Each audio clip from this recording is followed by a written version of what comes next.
For 10-12 år siden hørte vi første gang om aronia bær, og det som var så interessant var, at det har faktisk verdens absolut højeste indhold af antioxidanter.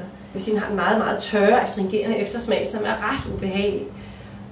Og den var meget, meget svær at få ud af saften. Vi har lavet rigtig mange forskellige forsøg, uden det lykkedes, men lige pludselig, så var den der. Og så var det, vi tænkte, det her, det skal andre også have glæde af. Og så stod vi jo noget frem, hvordan skulle vi komme videre, og der tog vi kontakt til Væksthus Syddanmark, og de stillede med en væksthuskonsulent og som noget helt nyt en innovationsagent.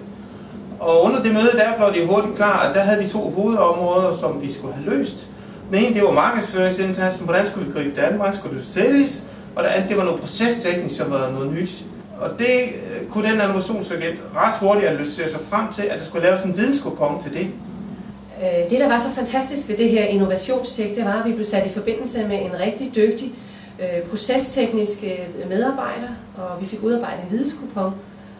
I det projekt, der så fulgte op på videnskuponen, der gennemgik vi sammen med hende hele processen, fra vi høstede bærene, til vi forarbejdede dem, og til vi satte dem på flaske.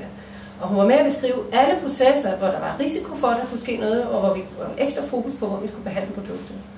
Og kvæg i det projekt står vi i dag med et fuldstændig færdigt produkt, som vi ikke kunne have nået overhovedet på den korte tid. Jeg er i tvivl, om vi var endt her med så solidt et baggrundsmateriale, hvis ikke vi havde haft det.